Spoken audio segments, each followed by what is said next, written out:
गरी एउटा निरङ्कुश र स्वेच्छाचारी प्रकारको कदमका कारणले आम नेपाली जनताको सपनामाथि भावनामाथि प्रहार भएको छ। त्यति मात्रै होइन, हामी देश तथा विदेशमा रहेर नेपाल कम्युनिस्ट पार्टी नेकपासँग आबद्ध सबै सदस्यहरू हामी मर्माहत भएका छौँ। हाम्रा समर्थक, शुभचिन्तक, मतदाता सबै एक खालको स्तब्ध हुने अवस्था बनेको छ। यो साथीहरूको प्रस्तुतिबाट पनि थाहा भइसकेको छ, हामी एक खालले स्तब्ध छौँ। तर फेरि अहिलेको आन्दोलनलाई सम्हाल्नु पर्नेछ। यसलाई वैचारिक रूपले हेर्नु छ, राजनीतिक रूपले हेर्नु छ र यसलाई सम्हाल्दै फेरि देशको जिम्मा लिनुपर्ने, पार्टीको जिम्मा लिनुपर्ने अवस्थामा हामी रहेका छौँ। यस अर्थमा आज अध्यक्ष कमरेड प्रचण्ड, अध्यक्ष कमरेड माधव नेपालले त्यो अग्रणी जिम्मा लिनुभएको छ। हामी त्यसमा उहाँहरूलाई काँध थाप्ने, उहाँहरूलाई फेरि यो दिशामा अगाडि बढाउने हाम्रो प्रतिबद्धता रहेको छ। खास गरी हामीले यो एकता धेरै ठाउँमा चर्चा पनि गरिसकेका छौँ। कमरेड पुष्पलालको नेतृत्वमा 2006 सालमा स्थापना भएको कम्युनिस्ट पार्टीले सामन्तवाद र साम्राज्यवाद विरुद्धको जनवादी क्रान्तिको लक्ष्य लिएर कहिले सशस्त्र सङ्घर्ष, कहिले शान्तिपूर्ण सङ्घर्ष, कहिले विभिन्न प्रकारका सङ्घर्षहरू गर्दै 7 दशक वरिपरि आइपुग्दा जनवादी क्रान्ति मूल रूपमा हामीले पुरा गऱ्यौँ। यसमा तत्कालीन दुवै पार्टीले हामीले जनवादी क्रान्ति नेपालमा पुरा गऱ्यौँ, पुरा भयो, अब हाम्रो बाटो भनेको समाजवादतिर जाने बाटो हो भनेर जब सैद्धान्तिक निष्कर्ष निकालेर एउटा राजनीतिक कार्यदिशा निर्माण गर्यो, त्यो राजनीतिक कार्यदिशामा हामी एक ठाउँमा आएपछि वैचारिक रूपले एक भयौँ र अब निकटता बढ्यो। राजनीतिक रूपले चाहिँ हामीले निकटता हाम्रो आयो। त्यसै गरी यो राजनीतिक उद्देश्य प्राप्त गर्नको लागि शान्तिपूर्ण ढङ्गले, प्रतिस्पर्धात्मक ढङ्गले आवधिक निर्वाचनको प्रक्रियाबाट जाने बाटो हामी दुवै पार्टीले स्वीकार गरेको सन्दर्भमा र हामीले संविधानमा निर्धारित गरिएका, संविधानमा व्यवस्था गरिएका व्यवस्था अन्तर्गत रहेर संवैधानिक सर्वोच्चताको आधारमा हामी चाहिँ मानव अधिकारका कुराहरू, मौलिक अधिकारका कुराहरू, त्यसै गरी चाहिँ हामीले चाहिँ आवधिक निर्वाचनदेखि लगाएर बालिक मताधिकारदेखि लगाएर हामी बहुमतको सरकार, अल्पमतको प्रतिपक्ष लगायतका जति पनि शान्तिपूर्ण सङ्घर्षका एउटा के अरे कार्यविधिहरू छन्, कार्यनीतिहरू छन्, त्यो कुरोमा हामी एक ठाउँमा आइसकेपछि हामी अब दुई पार्टी रहिराख्न आवश्यक वैचारिक धरातल पनि रहेन, राजनीतिक आवश्यकता पनि रहेन, कार्यशैलीको रूपले फरक पनि रहेन र बिस्तारै हामी एक ठाउँमा आउनुपर्छ भनेर आवश्यकता महसुस गर्दै आएका थियौँ। शान्ति प्रक्रिया सुरु हुँदै गर्दा, संविधान निर्माण गर्दै गर्दा, तर त्यसले एउटा क्रम लियो र हामी 2.5 वर्ष 3 वर्ष अगाडि गठबन्धन र 2.5 वर्ष पहिले पार्टी एकतामा हामी ऐतिहासिक रूपले हामी एकतामा आबद्ध भयौँ। यो एउटा ऐतिहासिक पृष्ठभूमि हो। यो ऐतिहासिक पृष्ठभूमि विचारको ग्राउन्ड, राजनीतिक कार्यदिशाको चाहिँ एकरूपता हुँदै हामी अब चाहिँ कुनै पनि रूपले दुई पार्टी, विगतका दुई पार्टी फरक रहेनौँ, एउटै पार्टीबाट, एउटै मोर्चाबाट, एउटै नेतृत्वबाट हामी जान सक्छौँ भन्ने निष्कर्ष नै पार्टी एकता हो। आज पनि त्यो एकताको आवश्यकता, एकताको सान्दर्भिकता रहेको छ र खास गरी ओलीजीका केही साथीहरू यो आवश्यकतालाई लत्याएर छोडेर हिँडे तापनि यो ऐतिहासिक आवश्यकता, जिम्मेवारी सान्दर्भिक छ, आवश्यक छ, वस्तुगत छ। यसलाई चाहिँ हामीले जिम्मा लिनुपर्छ र त्यो जिम्मा कमरेड माधव नेपाल, कमरेड प्रचण्डले लिनुभएको छ। यो चाहिँ आजको आवश्यकताको आधारमा लिनुभएको छ। यसलाई हामीले स्वागत गरेका छौँ। यसलाई सघाउन जरुरी छ, यसलाई सफल बनाउन जरुरी छ। एउटा कुरो।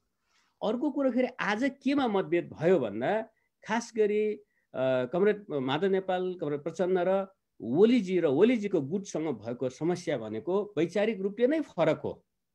हामी समाजवाद उन्मुख जनताको जनवाद पार्टीको कार्यदिशा छ र हामीले चाहिँ संविधानका आधारभूत मौलिक हकहरूको रूपमा चाहिँ शिक्षा, स्वास्थ्य, रोजगारीका कुरा, आवासका कुरा, खाद्य सुरक्षाका कुरा लगायतका सामाजिक न्यायका कुराहरू छन्। त्यसलाई आधार बनाएर हामी चाहिँ राष्ट्रिय पुँजी निर्माण गर्न चाहन्छौँ। पार्टीको त्यो कार्यदिशा रहेको छ।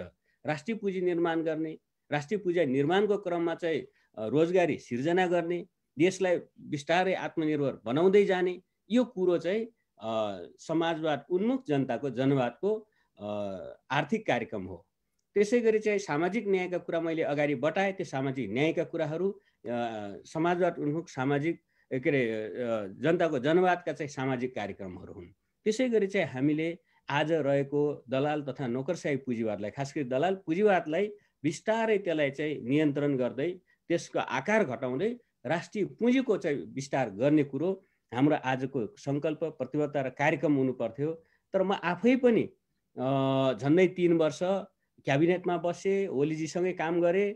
हामी चाहिँ 3वटा बजेटहरू हेर्दा चाहिँ हामीले कतिपय अवस्थामा नीति कार्यक्रम मन्त्रीहरूले थाहा नपाउने, एकैसाथ क्याबिनेटमा प्रस्तुत हुने, अब नैतिक जिम्मेवारीले एउटा मर्यादाले सबै कुरो बोल्न पनि नमिल्ने बाहिर, कतिपय अवस्थामा त्यो बजेटमा के पर्यो थाहा पनि नपाउने, मन्त्रीहरूले आफ्नो मन्त्रालयको बजेट पनि के परेको छ थाहा नपाउने, र कति मन्त्रीहरूले हामी चाहिँ अब्जेक्सन पनि गऱ्यौँ क्याबिनेटमा, कति चाहिँ पार्टीमा भन्यौँ, तर चाहिँ त्यो सुनवाई भएन र अन्ततः हामी एउटा चाहिँ नव उदारवादी अर्थनीतितिर, दलाल तथा नोकरशाही पुँजीवादी कार्यक्रमतिर अगाडि बढिराख्ने अवस्था बन्यो। त्यसलाई हामी समाजवाद उन्मुख भनिराख्यौँ। त्यसमा अध्यक्ष कमरेडले बारम्बार चाहिँ करेक्सन गर्न कोसिस गर्नुभयो, रोक्न कोसिस गर्नुभयो। यसलाई पार्टीभित्र छलफल गरौँ, बहस गरौँ, पार्टीको घोषित कार्यक्रम अनुसार हामीले चाहिँ घोषणापत्रमा राखिएका कार्यक्रम अनुसारबाट सरकारका नीति बनाऊ, सरकारका कार्यक्रम बनाऊ। त्यो नीति तथा कार्यक्रममा सरकारको के अरे पार्टीको पनि स्वामित्व रहोस् भन्दा कहिले पनि त्यो रूपले सामूहिक रूपले सोध्ने काम भएन। हेर्दा हेर्दै ओलीजीहरू चाहिँ पुँजीवादी बाटो, दलाल पुँजीवादी बाटो हिँड्ने, नव उदारवादी विचारको आधारमा एकतिर हिँड्दै जाने, अब हामीले भन्दै गर्ने चाहिँ समाजवाद, यस्तो खालको पनि देखियो। र अहिले खास गरी 19 पेजको चाहिँ दस्तावेजमा जहाँ प्रचण्ड कमरेडले पेश गर्नुभयो तर 5 जना कमरेडहरूले सहमत गर्नुभयो, त्यसमा चाहिँ हामीले समर्थन गर्नुमा चाहिँ वैचारिक रूपले समाजवाद उन्मुख जनताको जनवादको आधारमा अगाडि बढ्नुपर्छ, दलाल तथा नोकरशाही पुँजीवादको विरुद्ध सङ्घर्ष गर्नुपर्छ। त्यसै गरी चाहिँ हामी पार्टी एउटा सामूहिक ढङ्गले लेनिनवादी संस्था सिद्धान्तको आधारमा बहस छलफल चाहिँ हामीले गर्न पाउनुपर्छ। पार्टीभित्र सङ्गठनभित्र मजाले आफ्ना विचार राख्न पाउनुपर्छ। तर निर्णय भइसकेपछि फेरि काम कारबाही एकरूप ढङ्गले जाने शैली अपनाउनुपर्छ। विभिन्न तहका सङ्घीय, प्रदेश, स्थानीय तहका सरकारहरू पार्टीको नीतिभित्र, पार्टीको जेनरल गाइडलाइनभित्र रहनुपर्छ। पार्टीको चाहिँ नीतिको फ्रेमभन्दा बाहिर जान मिल्दैन। त्यो खालको समन्वयात्मक ढङ्गले जानुपर्छ भन्ने विधि, सङ्गठनात्मक सिद्धान्त या विधिमा हामी सहमत भएका हौँ। त्यसै गरी कार्यशैलीमा पनि कमसेकम चाहिँ जस्तै पार्टीको चाहिँ नेतृत्व, त्यसै गरी चाहिँ सरकारको नेतृत्व लिने साथीहरू पार्टीप्रति जिम्मेवार हुने एउटा चाहिँ सामूहिक भावनाबाट पार्टीका गाइडलाइनमा चल्ने खालको चाहिँ कार्यशैलीबाट जानुपर्छ भने उहाँहरूले जे प्रस्तुत गर्नुभयो।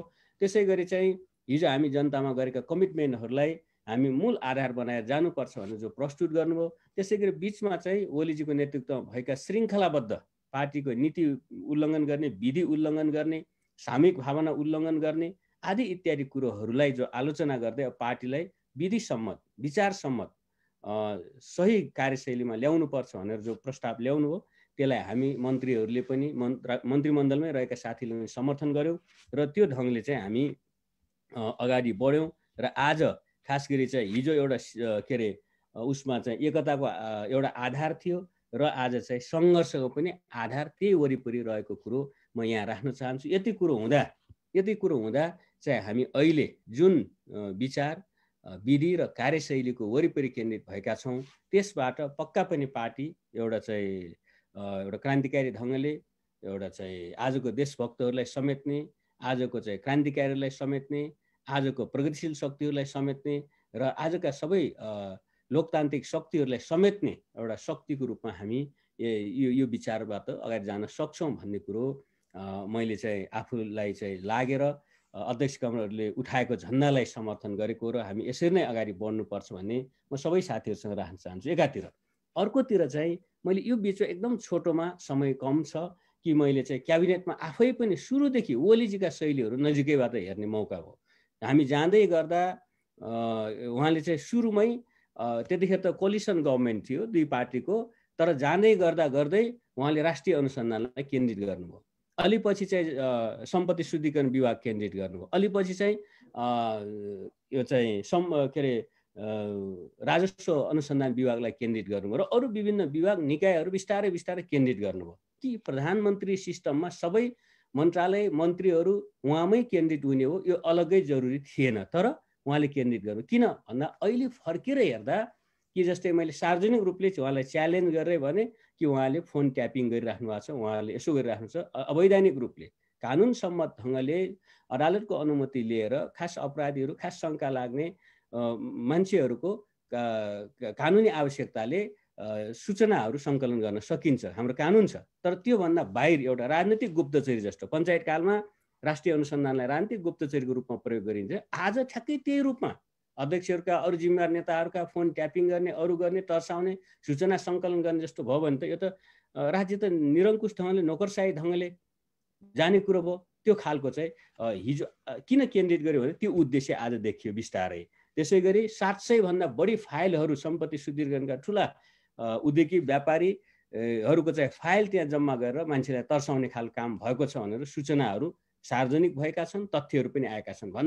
किन भन्दा चाहिँ सबै अर्थतन्त्र आफ्नो हातमा लिने, आफ्नो भनेका मान्नेहरूलाई चाहिँ अब चाहिँ संरक्षण गर्ने, आफूभन्दा अलिकति मात्रै डिफर गर्ने जति उद्योगिक व्यवसायहरूलाई पनि तर्साएर राख्ने खालको चाहिँ देखियो। त्यसै गरी राजस्व अनुसन्धान विभाग पनि त्यही अलिकति आफूसँग फरक भयो कि राजस्व अनुसन्धानको दण्ड तेर्स्याउने, मान्छेलाई आफ्नो काबुभित्र कुनै न कुनै रूपले विभिन्न मोडलका देशहरू छन् जहाँ एउटा चाहिँ सानो घेरामा केही परिवारहरूको वरिपरि राजकीय शक्ति, वरिपरि आर्थिक शक्ति केन्द्र गर्ने र राज्य शक्ति या नोकरशाही शक्ति पनि केन्द्रित गरेर लामो समय डेमोक्रेटिक प्रोसेसबाट इलेक्ट हुने, तर चाहिँ त्यो चाहिँ अन्ततः तानाशाही ढङ्गले शासन चलाउने कतिपय देशहरू छन्, थुप्रै देशहरूका मोडलहरू अथवा त्यस्ता उदाहरणहरू छन्। त्यतातिर उहाँ चाहिँ गएको चाहिँ आफ्नै आँखाले हेर्दा हेर्दै आफ्नै अनुभवले देखिने अवस्था भयो। यो त राम्रो भएन।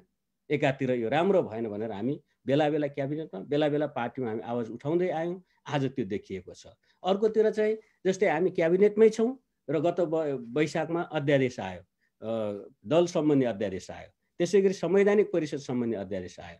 मान्छे सबैलाई विश्वव्यापी रूपले कोरोनाको प्रभाव छ, मान्छे चाहिँ आहत छ, कतिखेर चाहिँ कोरोनाले मान्छे मर्ने हो या कसको अर्थतन्त्र दामादल हुने हो, कसको जागिर जाने हो।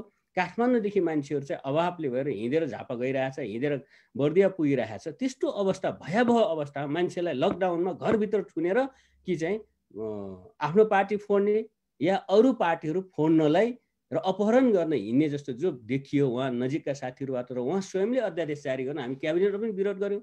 यो त एकदम अमानवीय जस्तो, गैर जिम्मेवार जस्तो हुन्छ। यो त राम्रो भएन। हामी सोध्न पनि सकिँदैन कि मान्छे सबै जनतालाई घरभित्र थुनेर राखेर कोरोना आतङ्क छ, यस्तो बेला यस्तो काम गर्नु हुँदैन भन्यो, तर मान्नु भएन। पछि अध्यक्षहरू लगायत चाहिँ पार्टीको सबै साथीहरूको दबाब, आम जनताको दबाब त फिर्ता लिनुभयो। तर फेरि केही समय अगाडि अन्ततः संवैधानिक परिषद सम्बन्धी अध्यादेश लिएर अनि पार्टी स्थायी कमिटी चल्दै थियो, त्यो रोक्ने कुरो भयो, रोके भन्नुभयो, त्यहाँ चाहिँ नियुक्ति गरिएन भन्नुभयो। अब पछि त्यो चाहिँ रोक्नु पनि भएको छैन, त्यो अध्यादेश फिर्ता पनि लिनुभएको छैन र त्यसबाट 45 जना पदाधिकारी नियुक्ति गरेर अहिले पठाइराख्नु भएको छ। जबकि संविधानले फेरि त्यो 45 जनालाई योग्य मान्दैन। कि संविधानले के भन्छ भने सर्वोच्च अदालतका न्यायाधीश या प्रधान न्यायाधीश या न्यायाधीशहरू, राजदूतहरू, संवैधानिक निकायका प्रमुख या सदस्यहरू नियुक्ति हुनु पहिले अथवा अगावै संसदीय सुनवाई हुनुपर्छ भन्छ। संसदीय सुनवाई संविधानमा व्यवस्था छ। र अर्को के भन्छ भने त्यो सुनवाई गर्नलाई 15 सदस्यीय समिति, सङ्घीय संसदका दुवै सदनका 15 सदस्यीय सदस्य भएको सुनवाई समितिले गर्छ भन्छ। आज प्रतिनिधि सभा छैन, त्यो सुनवाईको कमिटीको सम्भव छैन एकातिर। अर्कोतिर सुनवाईको व्यवस्था छ र उहाँहरू के तर्क गर्दै हुन्छ, 45 दिनपछि त आफै चाहिँ यो कार्यान्वयनमा जान्छ भनिरहेको छ। यस्तो चाहिँ संविधान मिच्ने काम, असंवैधानिक काम यहाँ पनि सुरु भएको छ एकातिर। अर्कोतिर त्यो अध्यादेश मार्फत पार्टी स्थायी कमिटीमा त्यो फिर्ता लिने, यता समावेदन फिर्ता लिने भनेर सार्वजनिक सहमति भएर निर्णय भएर जारी भएको कुरो समावेदन फिर्ता भयो, यो चाहिँ अध्यादेश फिर्ता होइन। यस्तो चाहिँ अपारदर्शी, षड्यन्त्रकारी, छलछामका तरिकाहरूबाट उहाँले सरकार पनि चलाउनु हो, पार्टीलाई पनि त्यसो गर्नु हो भन्दा त यो त कसरी चाहिँ सोध्न सकिन्छ एउटा जिम्मेवार व्यक्तिबाट यस्तो भन्ने कुरा हामीले अनुभूत गऱ्यौँ।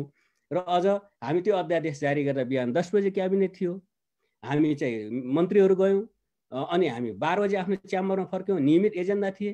12 बजेतिर त राष्ट्रपतिबाट चाहिँ अध्यादेश जारी छ। मिडियाले सोध्नु सुरु, के अध्यादेश, के भयो, थाहा भएन। अनि हामी पछि सोद्धा त हामी जे क्याबिनेटमा बस्यौँ थाहै नदिएर त्यसबाट सिफारिस गरिएको बनाएर जारी गरिएको रहेछ। यस्तो खालको पनि अपारदर्शी ढङ्गले अब क्याबिनेटलाई फेस गर्न नसक्ने, आफ्नै सहकर्मी क्याबिनेट सदस्यहरूलाई पनि विश्वासमा लिन नसक्ने खालको कार्यशैली देखियो।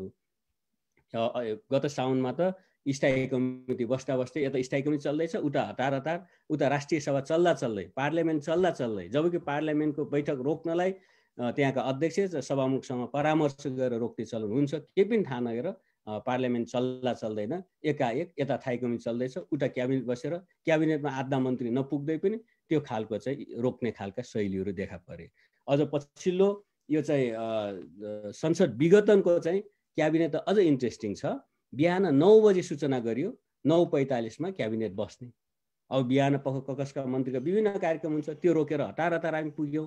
पुग्दा चाहिँ ठ्याक्कै बैठक सुरु भइसक्यो। म पुग्दा त अझ प्रधानमन्त्रीसहित 8 जना मात्रै मन्त्रीहरू हुनुहुन्थ्यो, प्रधानमन्त्रीसहित 8 जना, म 9 मन्त्री भए। उहाँले चाहिँ विघटन कुरो राख्नुभयो।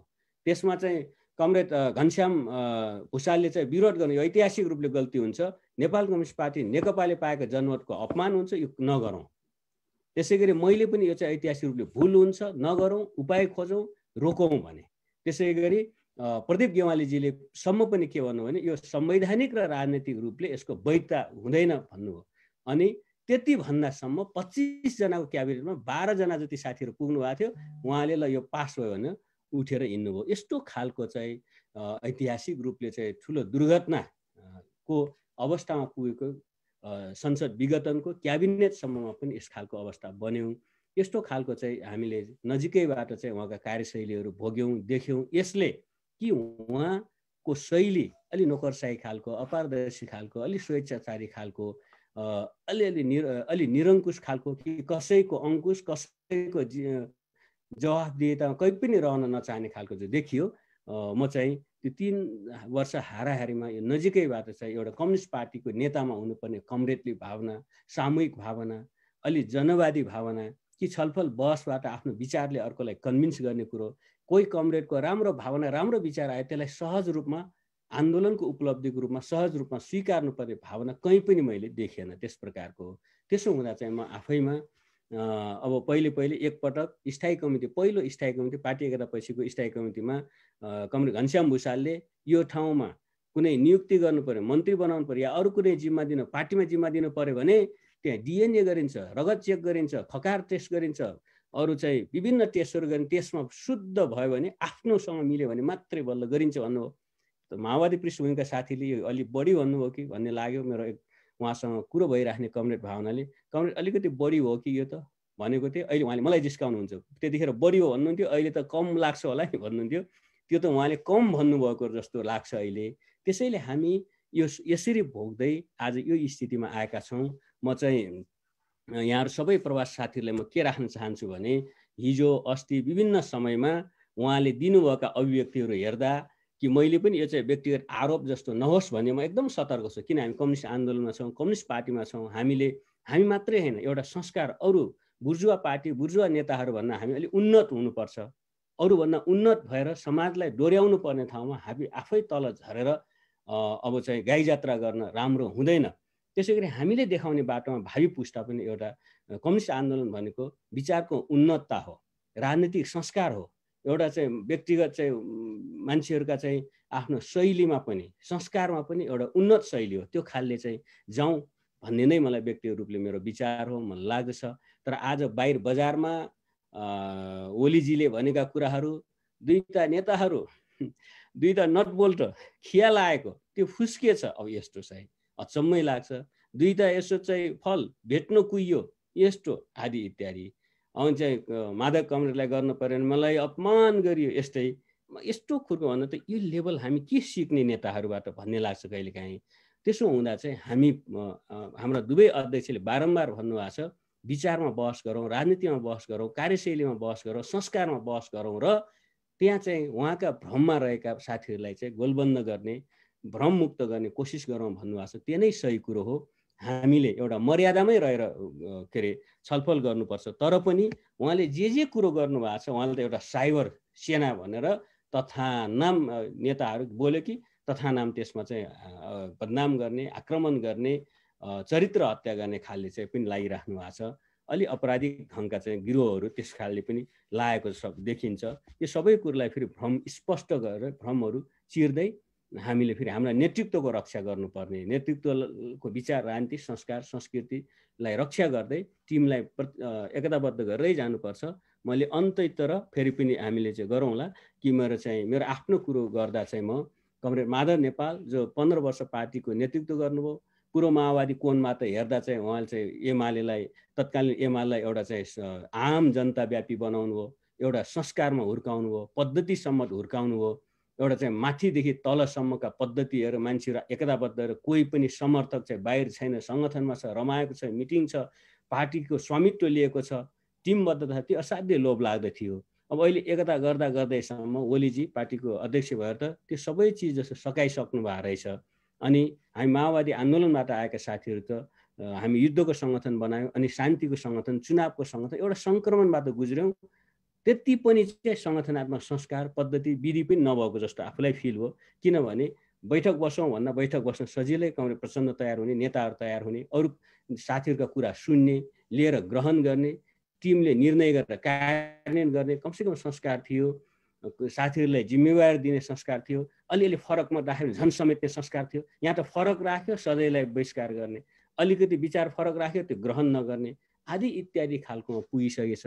आज कमरेड माधव नेपाल पार्टीको अध्यक्षको रूपमा निर्वाचित हुनुभएको छ, जिम्मेवार प्राप्त गर्नुभएको छ। कमरेड प्रचण्ड, कमरेड माधव नेपालको यो टिमले शान्ति प्रक्रियालाई यहाँसम्म ल्याउनुमा कहिले लखनऊ, कहिले सिलगढीबाट, कहिले रोल्पा वार्ता गर्दै बारबुँदे हुँदै शान्ति प्रक्रिया हुँदै संविधान लेखनसम्म जसरी नेताहरू अग्रपङ्क्तिमा रहनुभयो, यो जिम्मालाई फेरि कम्युनिस्ट आन्दोलनलाई फेरि पुनर्गठित पुनर्सङ्गठित गर्दै मूल प्रवाहको रूपमा अगाडि लानको लागि उहाँहरूको यो नेतृत्वले सफलता प्राप्त गर्नेछ। हामीले पुराको पुरा भरोसा गरेका छौँ र हामी यसलाई सफल गर्न हाम्रो प्रतिबद्धता पनि छ।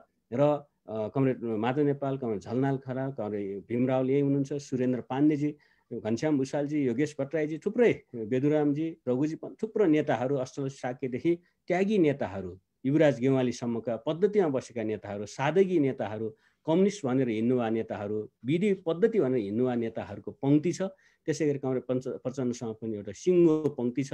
अहिले स्थायी कमिटीमा बहुमत छ, केन्द्रीय कमिटीमा बहुमत छ, सबै तहका कमिटीहरूमा बहुमत छ, दलमा सङ्घीय संसददेखि प्रदेश संसद सबै ठाउँमा बहुमत छ। उहाँले सानो दुईवटा नट बोल्ट खुस्किएको, दुईवटा चाहिँ यसो फल भेट्नु कुहिएको भनेर जसरी चाहिँ गरिराख्नु भएको छ, यो नेतृत्वको अपमान हो, जनताको अपमान हो, हाम्रा होल कामरेडहरूको अपमान हो। यसलाई हामी प्रतिवाद गर्दै विचारले, राजनीतिले, विधिले, कार्यशैलीले प्रतिवाद गर्दै हामी चाहिँ आन्दोलनलाई फेरि एकताबद्ध गरेर जिम्मेवारीपूर्वक अगाडि लैजाउँ। मूलधारा, मूल प्रवाहको रूपमा निर्वाचन आयोगले पनि कोही प्रश्न गर्ने ठाउँ छैन, अदालतले पनि कोही प्रश्न गर्ने ठाउँ छैन कि यसलाई असंवैधानिक कदम चालिएको छ। धारा 76ले स्पष्ट रूपले विभिन्न उपधाराहरूमा भनेको छ कि प्रधानमन्त्रीलाई कुनै विशेष अधिकार छैन संसद विघटनको। त्यसैले सबैतिरबाट पनि हामीले यसको उपयुक्त फैसला निर्णय हुन्छन्। त्यसभन्दा बढी कि हामी मूल प्रवाह यहाँ छौँ, हामी आत्मविश्वासका साथ विश्वभरि रहनुभएका साथीलाई सङ्गठित गर्ने, स्पष्ट गर्ने हाम्रो जिम्मेवारी छ। त्यसमा हामी अगाडि बढ्छौँ भन्ने म यहाँहरूसँग चाहिँ विश्वास व्यक्त गर्छु, प्रतिबद्धता पनि व्यक्त गर्छु र यहाँहरूको यो कार्यक्रम पूर्ण रूपले सफल हुनेछ। विश्वभरि छरिएर रहनुभएका साथीहरूको यो उत्साहलाई म सलाम पनि गर्न चाहन्छु। आफ्नो ठाउँमा दृढतापूर्वक अगाडि बढ्नुहोस्, मेरो शुभेच्छा पनि छ। धन्यवाद। धन्यवाद कमरेड वर्षमान पुन अनन्तज्यूलाई। आफ्नो सारगर्भित मन्तव्य करिब 23-24 मिनटमा उहाँले राख्नु भएको छ। अब म हाम्रो प्रवास समन्वय कमिटीका पार्टीका अध्यक्ष कमरेड युवराज सौलागाईलाई उहाँसँग सम्बन्धित केही क्वेसनहरू आएछन् त्यसलाई अत्यन्तै संक्षिप्त रूपमा प्रस्तुत गरिदिनको लागि अनुरोध गर्दछु। कमरेड यसो गरौँ, यो प्रश्नहरू आउने क्रम जारी छ, हामी प्रश्नहरू कम्पाइल पनि गर्दैछौँ। अहिले वक्ताहरूको सेटमा जाउँ, क्वेसन आन्सरमा पछि आउँला। Okay, thank you comrade युवराजी। अब हामी यो पछि गर्दाखेरि राम्रो हुन्छ। त्यो ठिकै भयो, सबै क्वेसन कोसँग सम्बन्धित कसलाई तोकेर गरेका छ तपाईँहरूले त्यो राख्दा पनि कोसँग जिज्ञासा राख्नु भएको छ त्यो पनि लेख्दा झन् राम्रो। र अझ म एकचोटि सूचित गरेँ, धेरै साथीहरू अहिले पनि नाउँको ठाउँमा नाउँ लेखेका साथीहरू देश लेख्नु भएको छैन अहिले पनि करिब 25-30% मोबाइलको नाउँ ओप्पो, ग्यालेक्सी लगायत स्यामसुङहरू छ। यसलाई सच्याउनुस् कुन देशबाट के नाउँ र कुन देश, त्यो प्रष्टतापूर्वक एडिट गर्न मिल्छ। अब म आफ्नो सारगर्भित भनाइहरू राखिदिनको लागि पार्टीको थाई कमिटीको सदस्य, पार्टीको लामो समय प्रवासमा इन्चार्ज भएर काम गर्नुभएका, देशका पूर्व उपप्रधानमन्त्री भएर अनुभव सँगाल्नुभएका पार्टीका आदरणीय थाई कमिटीका सदस्य कमरेड भीम रावललाई आफ्ना धारणाहरू राखिदिनको लागि अनुरोध गर्छु। कमरेड भीम रावल।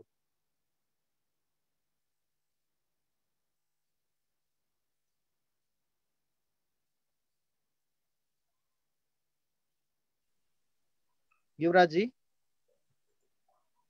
उहाँ हुनुहुन्छ, उहाँ सायद म्युट हुनुहुन्छ। हैन, मेरो अनम्युट गर्नु भएन, अहिले भयो। हजुर प्लिज। हजुर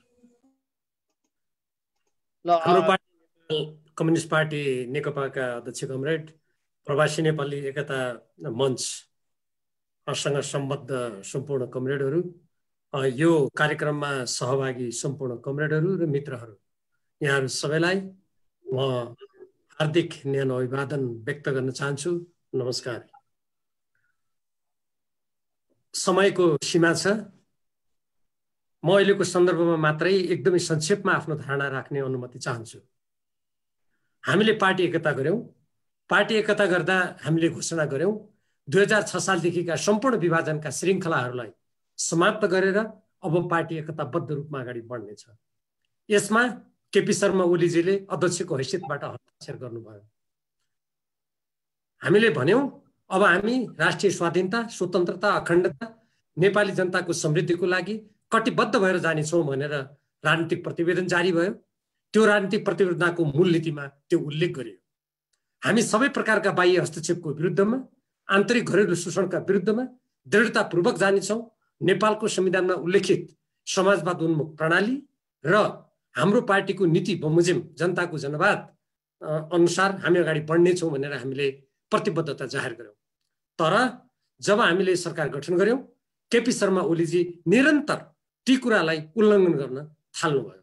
उहाँले नेपालको संविधानको समाजवाद उन्मुख कुरालाई उल्लङ्घन गर्न थाल्नुभयो र पार्टी विधि प्रणालीबाट चल्नेछ भनेर जुन हामीले हाम्रो पार्टी विधानमा उल्लेख गरेका थियौं, उहाँले त्यो अनुसार पनि चल्न अस्वीकार गर्नुभयो। उहाँ पार्टीका बैठकहरू बोलाउन तत्पर हुनु भएन। हामीले बारम्बार उहाँसँग बैठकको माग गर्यौं, तर उहाँ तयार हुनु भएन र उहाँले पटक पटक जब राजनीतिक रूपमा पार्टीको मार्ग निर्देशनलाई उल्लङ्घन गर्न थाल्नुभयो, त्यसपछि पार्टीभित्र अन्तर्विरोधको सुरुवात हुन थाल्यो।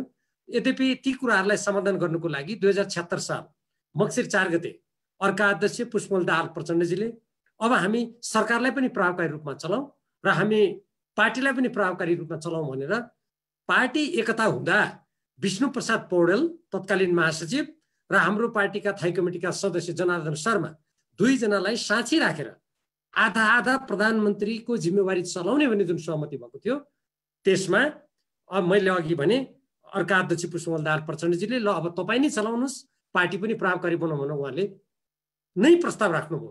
सचिवालयले त्यो निर्णय गर्यो र गत माघ महिनाको केन्द्रीय कमिटीको बैठकमा अब पार्टी विधि प्रणालीबाट अगाडि चल्छ, अगाडि बढ्छ भन्ने कुरालाई पुनर्पुष्टि गर्यो। अध्यक्ष द्वयले मञ्चबाट विगतमा भएका कमीको त्रुटिको लागि आत्मालोचना गर्नुभयो र हामीले चैत महिनादेखि देशव्यापी रूपमा अभियान चलाउने निर्णय गर्यौं। तर केपी शर्मा ओलीजीले चैत महिनामा जब देशमा कोरोना महामारीको संक्रमणको प्रसङ्ग आयो, पार्टीसँग कुनै परामर्श नगरी त्यत्रो निर्णय देशमा बन्देजको स्थिति घोषणा गर्नुभयो, कुनै पनि छलफल भएन।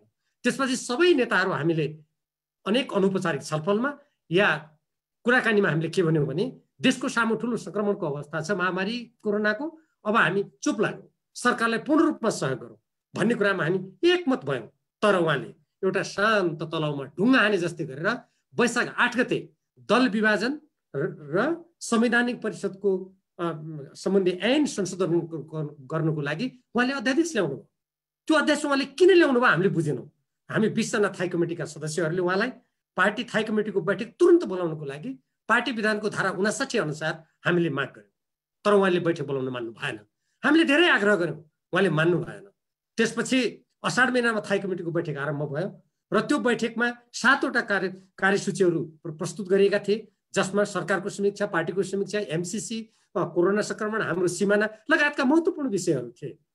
जब बैठक चल्दै थियो, उहाँले बाहिर गएर मदन भण्डारी फाउन्डेसनमा भन्नुभयो, हाम्रो पार्टीका केही नेताहरू भारतसँग मिलेर मलाई पदबाट हटाउन खोज्दैछन्।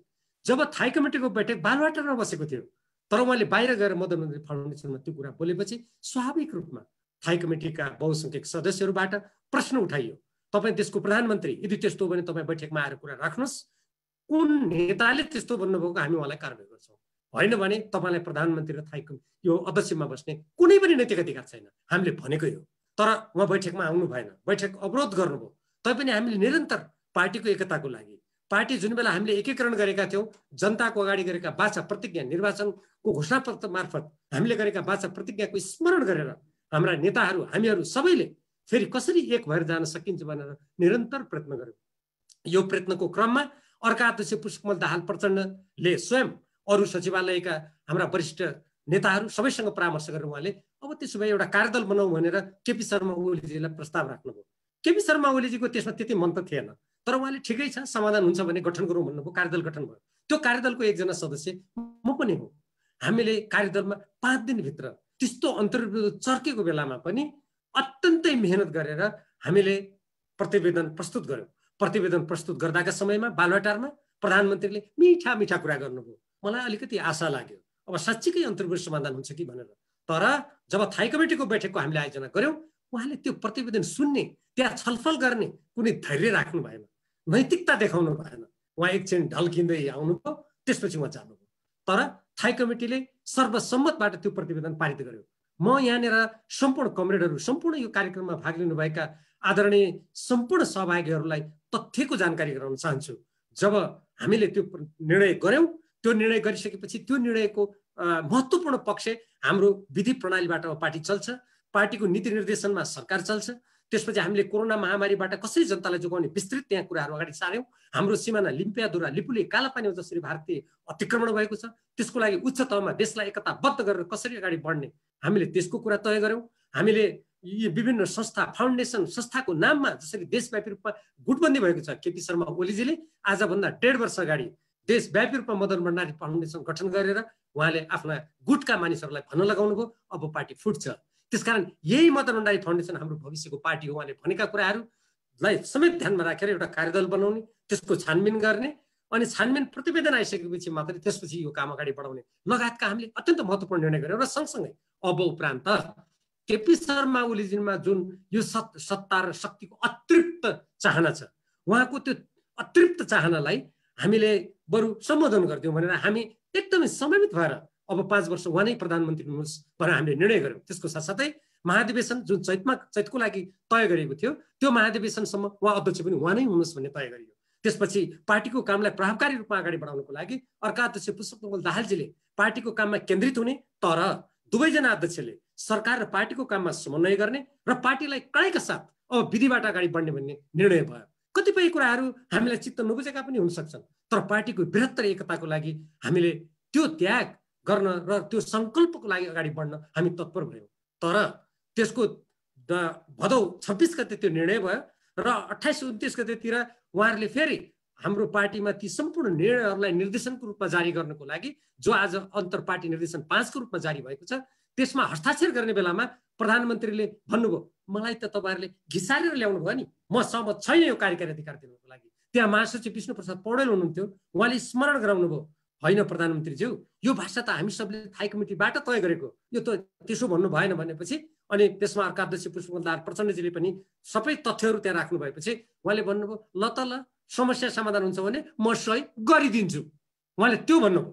र त्यो बेला नै हामीले आशंका लागेको थियो, त्यो कुरा सुनेपछि त्यो भन्नुभयो उहाँले। तर त्यसका केही दिनपछि उहाँ ती सम्पूर्ण निर्णयहरूको उहाँले अपज्ञा गर्न थाल्नुभयो, त्यसलाई उहाँले अपमान गर्नुभयो।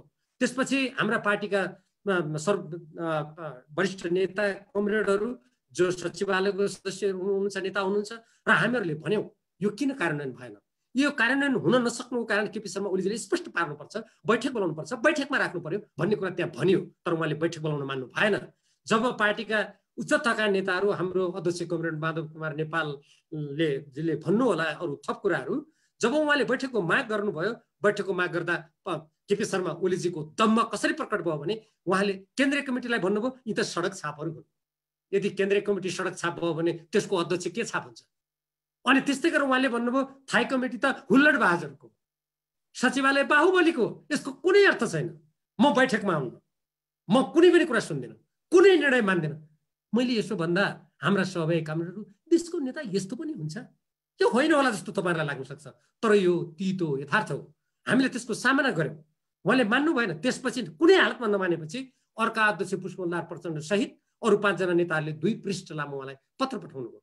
उहाँलाई आग्रह गरियो बैठक बसौँ, छलफल गरौँ भनियो, तर उहाँ त्यसको लागि तयार हुनु भएन। र त्यसपछि उल्टै उहाँले त्यो पत्रको जवाबमा 10 पृष्ठ लामो पत्र अर्का अध्यक्ष पुष्पकमल दाहाललाई लेख्नुभयो। आज केपी गुटका व्यक्तिहरू र स्वयं केपी शर्मा ओलीजी भन्नुहुन्छ पुष्पकमल दाहालजीले पठाएको 7 पेजको लामो पत्र र उहाँले उठाएका विषयहरूको जवाबमा लेखिएको 19 पेजको जुन प्रस्ताव छ त्यो प्रस्ताव त फुटको आधार पत्र हो भन्नुहुन्छ। यदि कुनै प्रस्ताव पार्टीमा अगाडि रहेको विचार फुटको आधार पत्र हुन्छ भने त्यो आधार प्रस्तुत गर्ने पहिलो व्यक्ति कोही पनि होइन, केपी शर्मा ओलीजी हो। उहाँले 10 पृष्ठ लामो जुन पत्र लेख्नु, उहाँले यति झुट कुरा त्यहाँ गर्नुभएको छ। अहिले यो हाम्रो कार्यक्रमको समय सीमाको कारणले गर्दा म ती सबै कुरामा प्रवेश गर्न सक्दिनँ। हाम्रो पार्टी अध्यक्ष पनि उहाँ हुनुहुन्छ पछाडि कुरा राख्नलाई, म त्यतातिर प्रवेश गर्न चाहन्न। यसको फुटको पहिलो विचार रोपण गर्ने व्यक्ति उहाँ हो।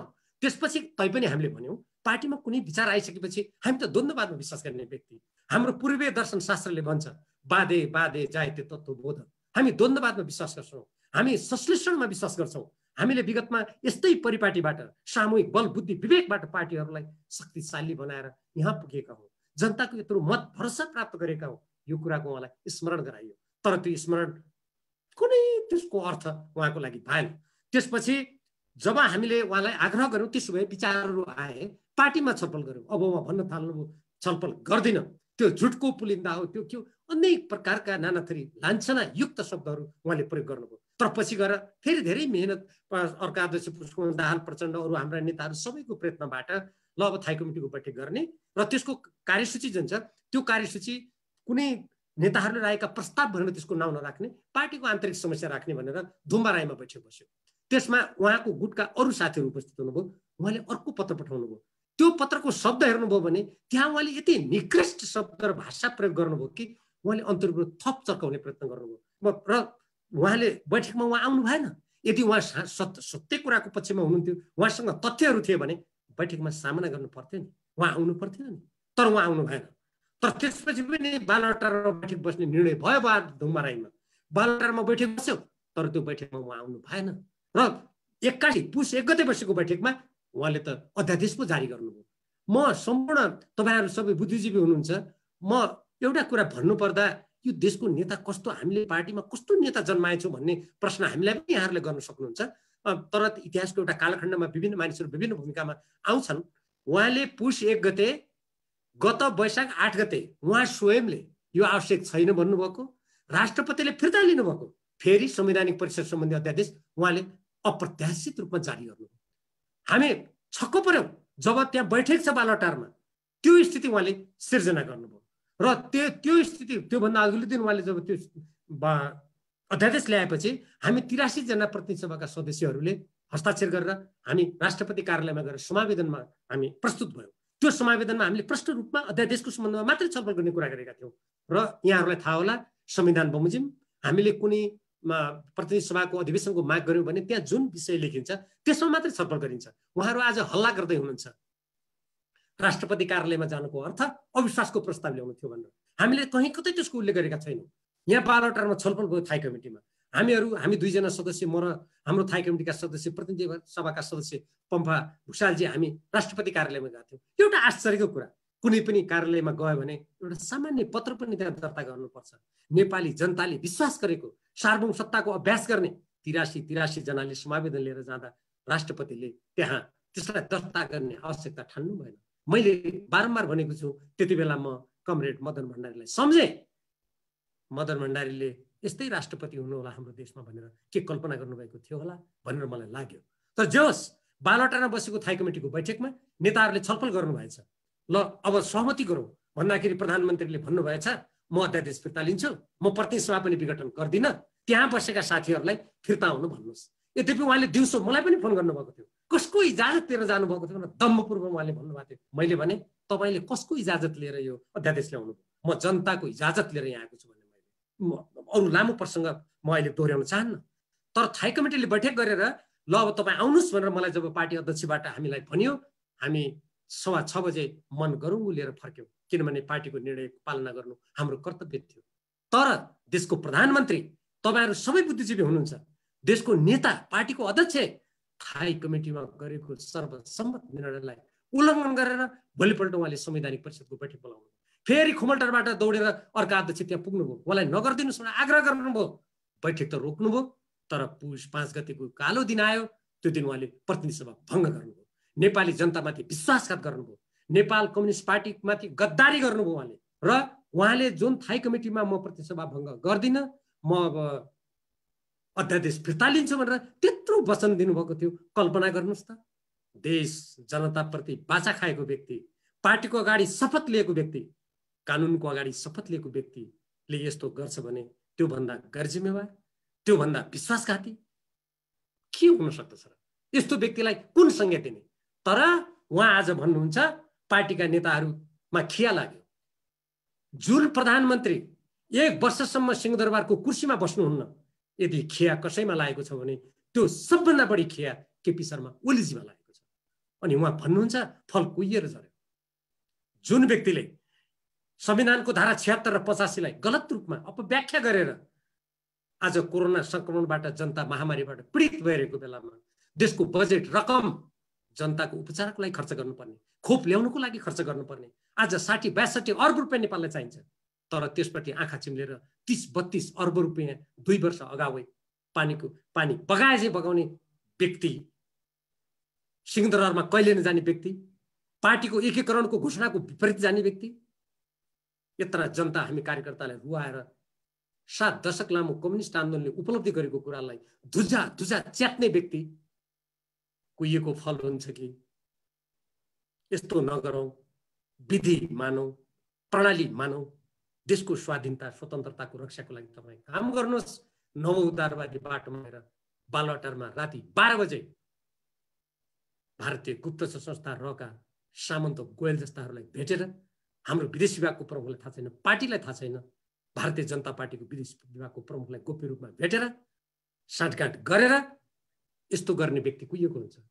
यो विवेकशील जुनसुकै मान्छेले पनि छुट्याउन सक्दछ। मलाई यसो भन्दा म खुसी छैन। उहाँ कुनै बेला मेरो पार्टीको अध्यक्ष हुनुहुन्थ्यो। त्यसकारण जे होस्, धेरै समय त छैन अहिले भन्ने, मैले माफ गर्नुहोला अलिकति समय लिएँ। म अब यसलाई मलाई भन्न त धेरै कुरा मन थियो। मलाई यसका अन्तर्यहरू पनि एक पत्रहरू, उहाँसँग 32 सालमा मैले जेलमा भेटेदेखि आजसम्मका एक पत्रहरू थाहा छन्। उहाँ कस्तो प्रधानमन्त्री हो? उहाँले आफ्ना वरिपरिका मान्छेलाई लगाएर प्रायोजित रूपमा उहाँले एउटा मेरो बारेमा नै समाचार प्रेषित गर्नुभयो। उहाँले महिलाको किडनी फेरेको हुनाले अनि महिलाको बुद्धि हुँदैन, उहाँको बुद्धि भएन भीमरावले भन्यो भनेर मलाई आश्चर्य लाग्छ। उहाँले आफ्ना वरिपरिका मान्छेबाट प्रायोजित गरेर त्यो प्रचार गर्नुभयो। आज कार्यक्रममा बोल्नु भएछ एकजनाले मलाई यस्तो भनेर, देशको प्रधानमन्त्री यति तथ्यहीन रूपमा आफै प्रायोजित समाचार छाप्ने, आफै त्यसको प्रचार गर्ने भएपछि देशले त दुःख पाउने नै भयो। साथीहरू, हामीले त सङ्घर्ष गर्नुपर्ने नै भयो। यो मर्यादाको लडाइँ हो, यो पदको लडाइँ होइन। यदि यो पदको लडाइँ थियो भने हाम्रा अहिले वर्तमान अध्यक्ष तत्कालीन वरिष्ठ नेता माधवकुमार नेपालले उहाँले किन संसदीय दलमा केपी शर्मा ओलीलाई प्रधानमन्त्रीको लागि संसदीय दलमा प्रस्ताव गर्नुहुन्थ्यो? त्यो बेला पनि हामी बहुमतमा थियौँ। म उहाँलाई चुनौती दिन्छु, हामी 91 जना यो अविश्वासको प्रस्तावमा मात्र होइन, त्यो बेलादेखि नै हामी छौँ। तर उहाँले त प्रस्ताव त गर्नु भएन। त्यसपछि गएर पुष्पकमल दाहाल प्रचण्डजीले 2076 साल मङ्सिर 4 गते, मैले अघि नै भने, उहाँ प्रधानमन्त्री छोड्छु भनेर त्यत्रो सहमति तमसुकमा साँची किनारा राखे जसरी लेखेको सहमति हुँदाहुँदै उहाँ किन छोड्नुहुन्थ्यो? हामी भदौ 26 गतेको थाई कमिटीको बैठकमा ल तपाईँ नै प्रधानमन्त्री हुनुहोस्, अब तपाईँ नै अध्यक्ष खानुहोस्, हामी किन भन्थ्यौँ? आज कोही मान्छे भन्छन् हामी पार्टी जोगाउनको लागि मन्त्री भयौँ। कति हास्यास्पद! यो कामचलाउ सरकार हो। प्रतिनिधि सभाको सदस्य नभएको व्यक्ति प्रधानमन्त्री हुन सक्दैन। त्यसकारण जब प्रतिनिधि सभा भङ्ग हुन्छ, प्रधानमन्त्रीले स्वतः राजीनामा दिने संसदीय प्रणाली हो। उहाँले दिनुभयो राजीनामा? कुनै नैतिकता छैन। उल्टै उहाँका मन्त्रीहरू भन्नुहुन्छ हामी त पार्टी जोगाउन मन्त्री भयौँ। जो प्रतिनिधि सभाको सदस्य छैन ती व्यक्तिहरू मन्त्री भएका छन्। उहाँ निर्लज्ज ढङ्गले अहिले उदारवादी कि 2-3 कुराहरू मैले राख्नै पर्नेछ। कृषि क्षेत्रमा बहुराष्ट्रिय निगमलाई नियुक्त गर्नको लागि यस्तो यो काम चलाउ सरकार, यो गैर जिम्मेवार केपी ओलीजीको नेतृत्वको सरकार बनेको 1 महिना भएको छैन। उहाँले कृषि क्षेत्रमा विदेशी लगानी निम्त्याउने भनेर भनिसक्नुभयो। उहाँको उद्योग मन्त्रीले अन्तर्देशीय औद्योगिक क्षेत्र, कुनै एउटा देशमा अर्को देशको पनि औद्योगिक क्षेत्र हुन्छ? यो घुँडा टेक्ने नीति हो। उहाँ त्यस्तो भन्नुहुन्छ। उहाँले जुन देशको प्रधान सेना प्रमुखले हामीले लिम्पियादुरा लिपुले कालापानीलाई हाम्रो हो भारतीय नक्सा प्रकाशित गर्न पाउँदैन भन्दा तिमीले तेस्रो देशको उक्साटमा गर्यो भनेर हामीलाई अपमानित गर्यो। केपी शर्मा ओलीजीले हठात यस्तो संवेदनशील बेलामा निजलाई नेपालमा बोलाएर सम्मानित गर्नु। हामी कल्पना गर्न सक्छौँ यस्तो? कुनै पनि देश जनताप्रति प्रतिबद्ध स्वाभिमानी व्यक्तिले यस्तो गर्न सक्छ? मैले यसको भन्नुको अर्थ कुनै देशप्रति रिस राग वैमनस्यता राख्नुपर्छ भनेको होइन। भारत, अमेरिका, चीन सबले मेरो स्वाधीनता म देश बनाउँछु भन्नु सुहाउने नेपालीले भन्दा अर्को देशको विरोध हुँदैन साथीहरू। हामी पनि भन्न त्यसको लागि पूर्ण रूपमा अधिकार सम्पन्न छौँ। हाम्रो देशको संविधानले हामीलाई स्वतन्त्र परराष्ट्र नीतिबाट मार्ग निर्देशित गरेको छ र त्यसकारण उहाँले यो विभाजन त मदन भण्डारी फाउन्डेसन मार्फत 1.5 वर्ष अगाडि यसको बिउ रोप्नुभएको थियो।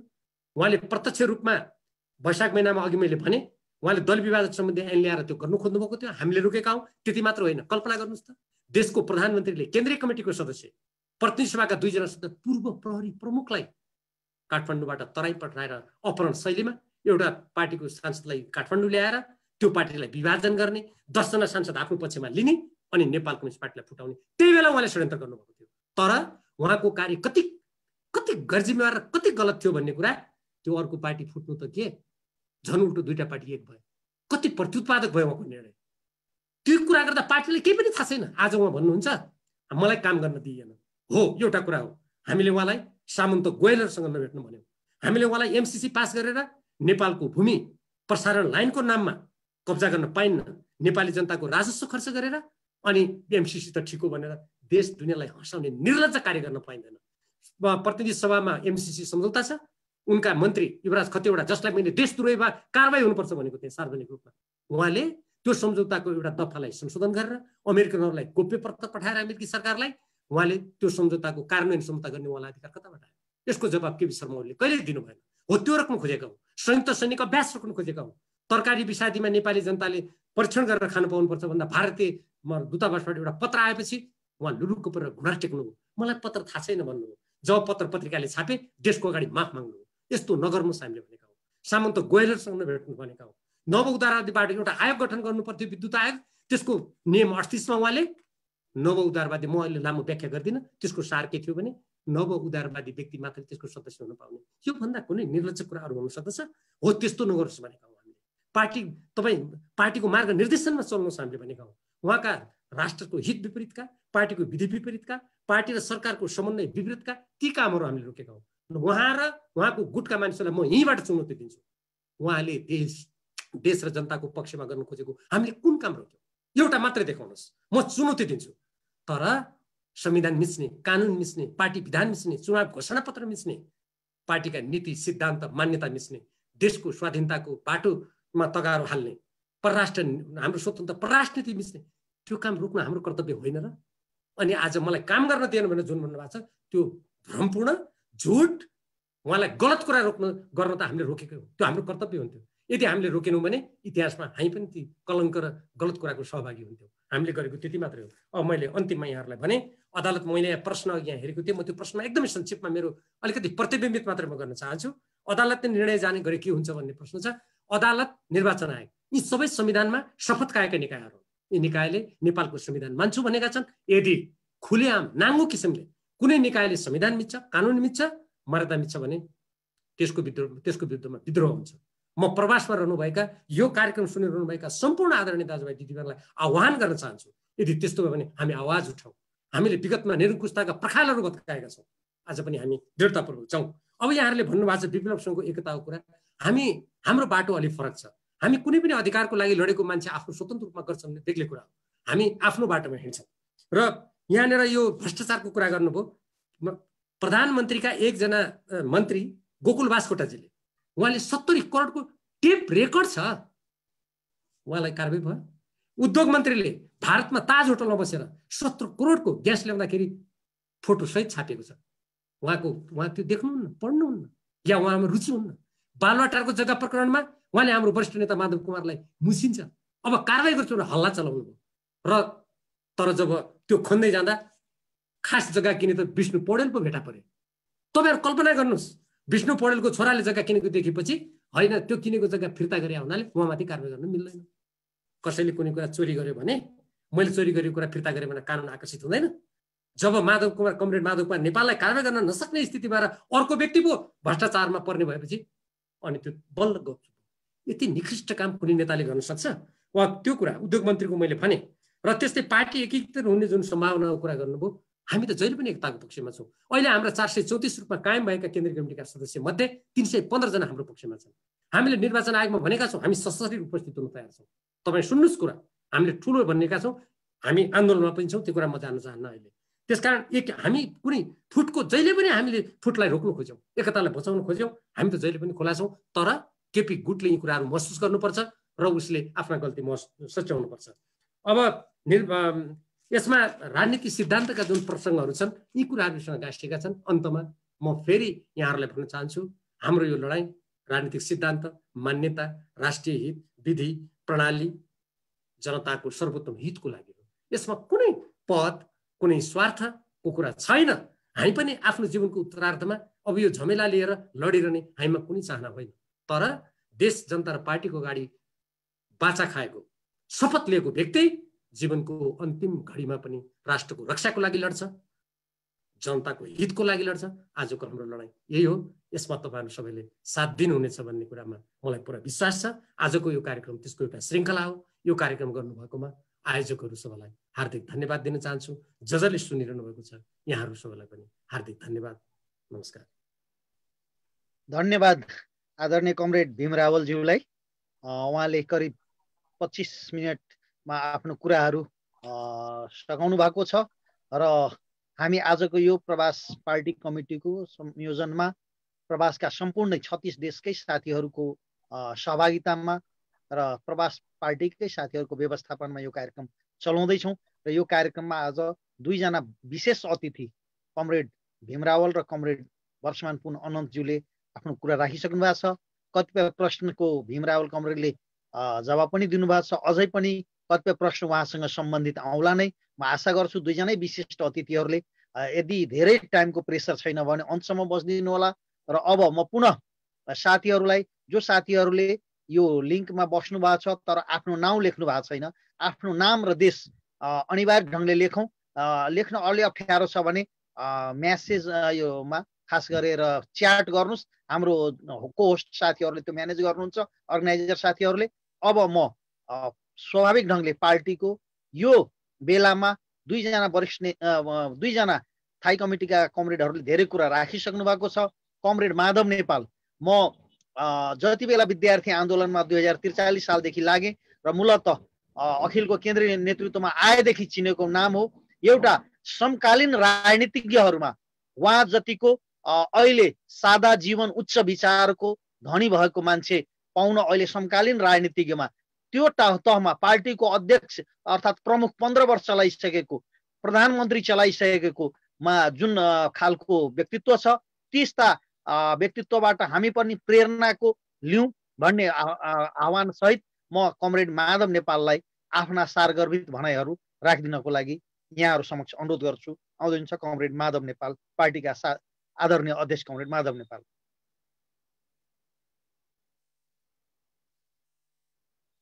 हेलो।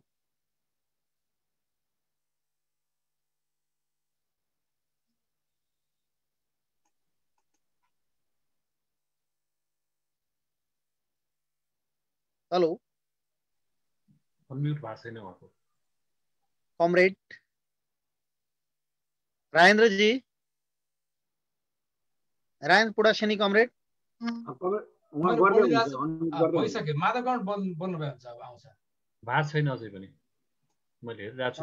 उहाँ अलि कतै निस्किनु भएको छ। युवराजी तपाईँ टेलिफोनबाट उहाँलाई गरौँ। हामी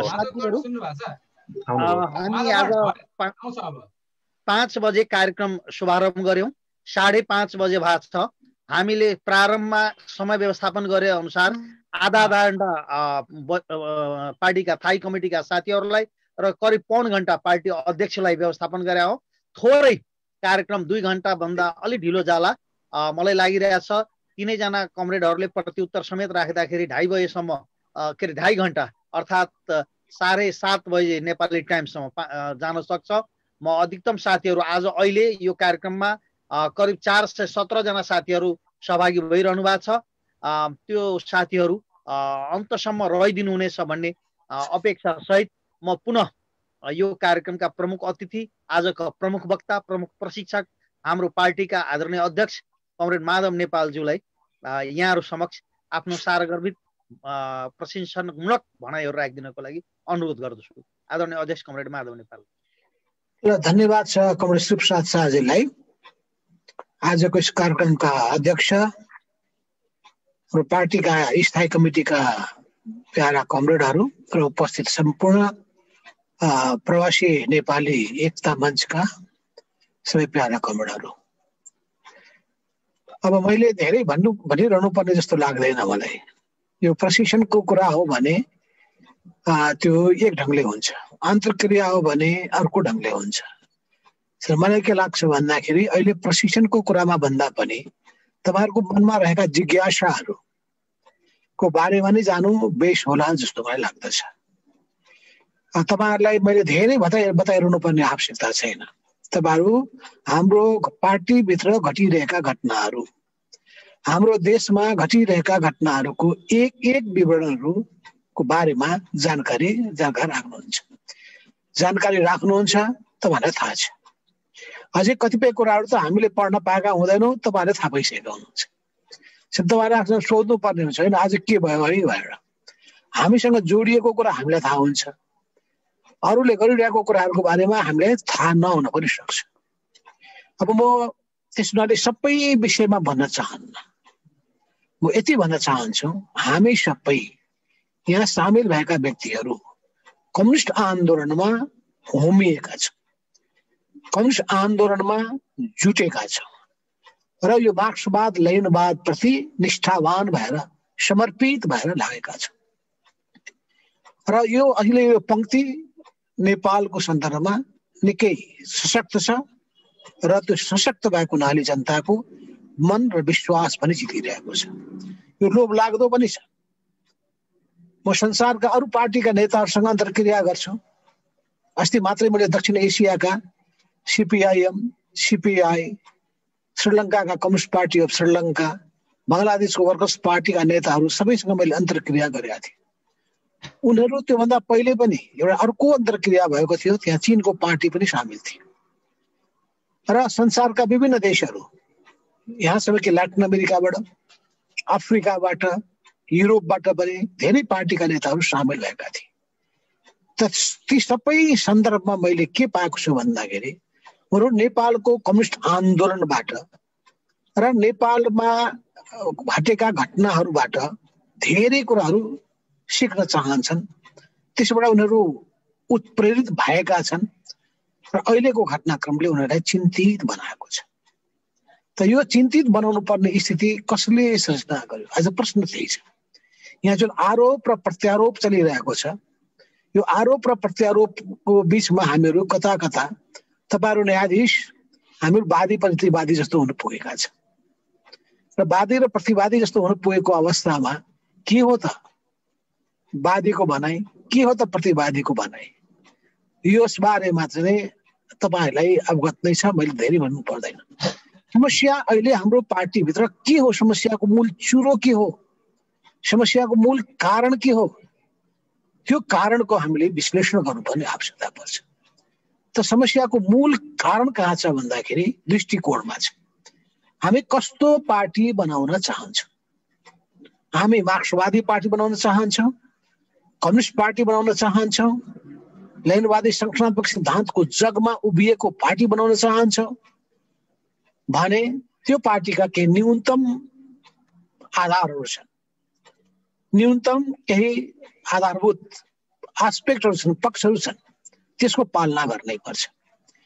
त्यो पार्टीको मूल विशेषता के हो? जब कम्युनिस्ट पार्टीमाथि अधिनायकवादको आरोप लाग्यो, त्यसलाई पनि चिर्नका लागि नै हामी डेमोक्रेटिक ढङ्गले चल्छौँ है, लोकतान्त्रिक मूल्य र मान्यतालाई आत्मसात गर्छौँ, हामीसँग नतर्छ, हामी अधिनायकवादी बाटोमा जाँदैनौँ, हामी पार्टी पनि लोकतान्त्रिक विधिले चलाउँछौँ, समाजको पनि लोकतान्त्रिककरण गर्छौँ, राज्यको पनि हामी लोकतान्त्रिककरण गर्छौँ हामीले भन्यौँ र लोकतन्त्रको आन्दोलनमा हामी अग्रपङ्क्तिमा उभियौँ पनि।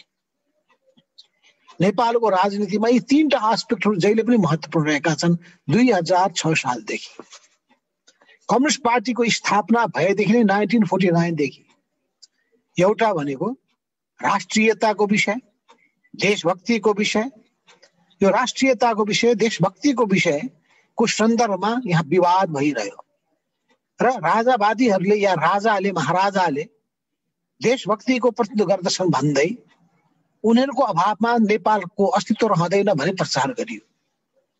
राजा रहेन भने नेपाल राष्ट्र नै रहँदैन भने प्रचार भयो। किनभने नेपालको राजनीतिमा भएको अर्को पार्टी नेपाली कांग्रेस यो सुरुदेखि नै लगभग हाराहारी नै दुईटैको जन्म हाराहारी नै भएको हो। 2004 सालमा नेपाली कांग्रेस आयो अनि कम्युनिस्ट पार्टीको कुरा गर्नुहुन्छ भने यहाँ त्योभन्दा पहिले 2003 सालमा मजदुरको आन्दोलन हुँदाखेरि पनि त्यहाँ कम्युनिस्ट पार्टीका नेताहरू त्यसमा सामेल हुनुभएको थियो। अनि त्यो स्थितिभित्र 6 सालमा कम्युनिस्ट पार्टीको स्थापना भयो। 6 सालमै नेपाली कांग्रेसको पनि राष्ट्रिय कांग्रेस र यी सबै मिलिएर चाहिँ नेपाली कांग्रेस भनेर भनेका थिए। यो स्थितिबाट चाहिँ के देखियो भने नेपाली कांग्रेसले सुरुदेखि राष्ट्रियताको झण्डा जसरी सशक्त रूपमा उठाउनु पर्दथ्यो उसले उठाउन सकेन। तर राजावादीहरूलाई चुनौती दिँदै नेपाली देशभक्तिको झण्डा बुलन्द गर्ने भनेको कम्युनिस्टहरू नै हो। यो सुरुदेखि हामी अहिले आएर भयो मात्रै होइन। पुष्पलाल जो कम्युनिस्ट पार्टीको संस्थापक नेता हुनुहुन्छ उहाँहरूको जेनेरेसनका नेताहरूले पनि विदेशीहरूको हस्तक्षेपलाई अस्वीकार गर्नुभयो र त्यो बेलामा दिल्ली सम्झौताको विरोध गर्दै त्यो धोखा हो भने आँट गर्नुभयो र विदेशीहरूको सहारामा होइन हामी नेपाली जनताको सहारामा उनीहरूको शक्ति र उनीहरूको समर्थनको आधारमा हामी अगाडि बढ्ने हो। किनभने हाम्रो केन्द्रबिन्दु भनेको नेपाल राष्ट्र हो। हाम्रो सम्पूर्ण राजनीतिको मूल चुरो भनेको नेपाली जनताको हित र कल्याण। यो मान्यता बोकिसकेपछि नेपालको राजनीतिमा देशभक्त शक्तिको रूपमा, देशभक्त पार्टीको रूपमा कम्युनिस्ट पार्टीलाई उठायौं र यसमा हामीले गौरव बोध गर्नुपर्दछ। जसले देशभक्तिको पक्षमा बोल्दछन् हामीलाई खुसी लाग्छ। हामी उनीहरूलाई आरोप लगाउँदैनौँ, पन्छाउन चाहँदैनौँ। तर नेपालको राजनीतिको अर्को पक्ष पनि रह्यो, त्यो प्रजातन्त्रको सवाल, लोकतन्त्रको सवाल। र यो लोकतन्त्रको सवालमा नेपालको राजनीतिमा कस्तो भने कम्युनिस्ट पार्टी लोक प्रजातन्त्र होइन। कम्युनिस्ट पार्टी उही अधिनायकवादी चाहिँ व्यवस्था ल्याउन चाहन्छ, साम्यवाद ल्याउन चाहन्छ भनेर प्रचार गरियो र प्रजातन्त्र ल्याउने भनेको नेपाली कांग्रेस भन्ने प्रचार भयो। त्यसलाई हामीले चिर्यौं। चिर्दाखेरि कहिलेकाहीँ नेपाली जनताको मनोविज्ञानलाई पनि ध्यानमा राख्यौं र जुन समाजमा हामी राजनीति गरिरहेका छौँ त्यो समाजलाई चिन्नु पर्दछ।